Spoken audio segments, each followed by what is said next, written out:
Hello students, আমার চ্যানেলে তোমাদেরকে স্বাগত। শুরু করছি ক্লাস 12 থার্ড সেমিস্টারের একটি ভূগোলের ক্লাস।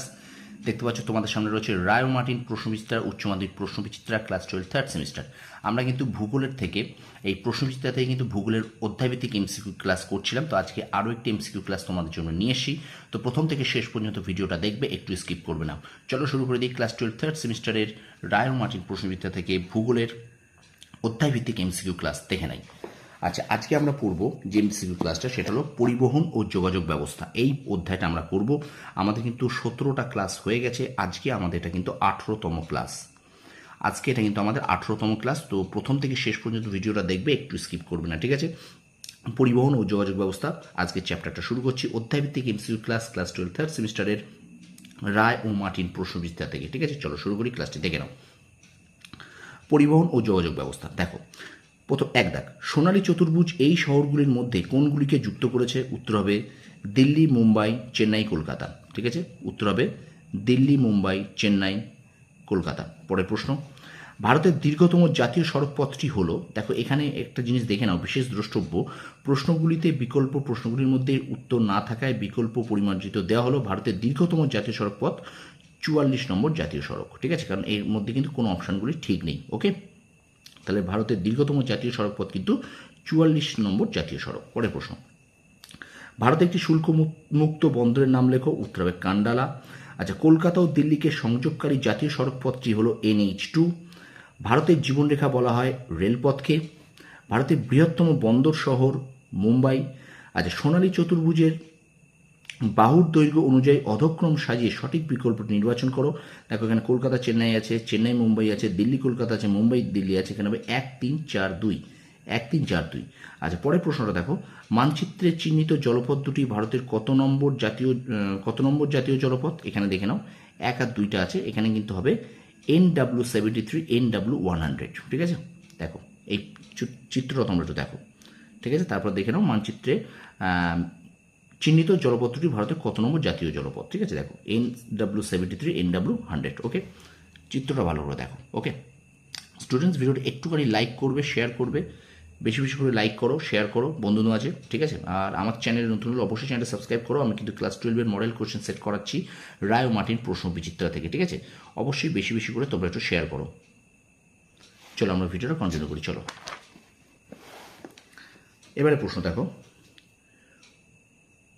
উত্তরে শ্রীনগর থেকে দক্ষিণে কন্যাকুমারিকা যুক্ত করার জন্য দ্রুতগামী যোগাযোগ পরিকল্পনার নাম দেওয়া হয়েছে উত্তর দক্ষিণ করিডর। উত্তর দক্ষিণ করিডর। আচ্ছা, এবার দেখো বিবৃতি কারণ আছে। দেখো বিবৃতি কারণটা তোমরা একটু ভালো করে পড়ে নেবে, আমি এটা পড়ছি না। বিবৃতি কারণের মধ্যে দেখো উত্তরটা হবে কিন্তু এ ও আর উভয় সঠিক, আর এ এর সঠিক ব্যাখ্যা। ঠিক আছে, দেখে নাও 10-এর দেখো। ওকে, ঠিক আছে। আচ্ছা, 11 দাগ দেখো, ভারতের গভীরতম পোতাশ্রয়যুক্ত বন্দর কোনটি? কৃষ্ণাপত্তনম। ভারতের বৃহত্তম ও ব্যস্ততম বন্দর হলো ইন্দিরা গান্ধী ইন্টারন্যাশনাল এয়ারপোর্ট। আচ্ছা, এবারে দেখো বিবৃতি আছে, দেখো ঠিক ভুল নির্বাচন করবে। তো এখানে দেখো 1 3 4 ঠিক আর 2টা ভুল। ঠিক আছে, একটু এগুলো আমি আর পড়ছি না, ভিডিওটা যাতে বড় হয়ে যাবে সেই জন্য আমি ভিডিওটা ছোটো করার জন্য এগুলো বলি। ঠিক আছে, তো তোমরা অবশ্যই 4টে অপশানগুলো দেখে ভালো করে পড়ো। দেখো এখানে উত্তর হবে 1 3 4 ঠিক 2 ভুল। ওকে, পরের প্রশ্ন, কলকাতা, চেন্নাই, দিল্লি ও মুম্বাই এই 4টি মেট্রো শহরকে দ্রুতগামী রেল যোগাযোগের মাধ্যমে যুক্ত করার পরিকল্পনাকে ড্যাশ বলা হয়? উত্তর হবে হীরক চতুর্ভুজ বলা হয়। আচ্ছা, ভারতের কোন শহরে প্রথম পাতাল রেল যাত্রা শুরু হয়? কলকাতা।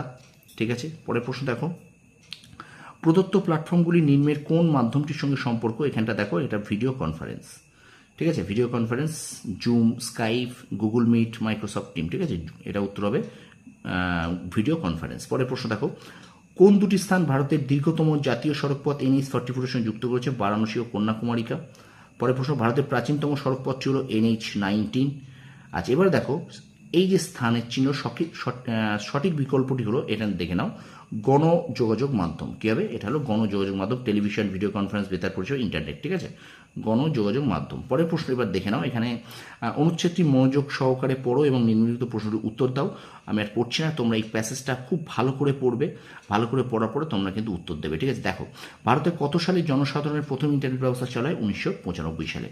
ঠিক আছে, শুধু এইটাই তোমাদের এখান থেকে দিয়েছে। ঠিক আছে, তারপর প্রশ্ন আছে দেখো, ইন্টারনেট ব্যবহার দিক থেকে বিশ্বের ভারতের স্থান দ্বিতীয়। ঠিক আছে, তোমরা ভালো করে এই প্যাসেজটা পড়বে, প্যাসেজটা পড়ে তারপরে এই প্রশ্নগুলো কিন্তু উত্তর দেবে। ঠিক আছে, 20 এবং 21। ওকে, আচ্ছা তারপরে দেখো নিম্নলিখিত ট্রু আর ফলস হলো সত্য মিথ্যা। এখানেও তোমরা অপশনগুলোকে দেখো ভালো করে, এগুলোকে 1 ফলস 2 ট্রু 3 ফলস, তাহলে 1 মিথ্যা 2 সত্য 3 মিথ্যা, 1 মিথ্যা 2 সত্য 3 মিথ্যা।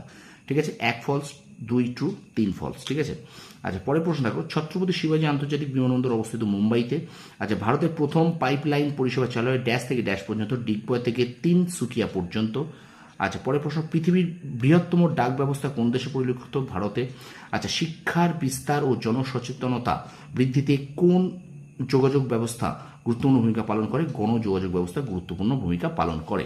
আচ্ছা এবারে দেখো 27 নম্বর প্রশ্ন, বাম স্তম্ভের সঙ্গে ডান স্তম্ভের বিকল্পটি দেখো। এখানে কিন্তু উত্তর হবে 1 C 2 D 3 4 B, 1 C 2 D 3 4 B. ঠিক আছে, তো এই পর্যন্ত ছিল তোমাদের আজকে 18তম পর্ব আজকে আমরা শেষ করলাম। ভিডিওটা ভালো লাগলে অবশ্যই কিন্তু লাইক করবে, কমেন্ট করবে, বন্ধুদের মাঝে বেশি বেশি করে শেয়ার করে দেবে। ঠিক আছে, আর অবশ্যই আমার চ্যানেলের প্রথম হলে চ্যানেলটি সাবস্ক্রাইব করো, পাশে বেল আইকনটি প্রেস করে রাখো। তোমরা সফল হও, তোমাদের সাফল্য কামনা করি। ধন্যবাদ।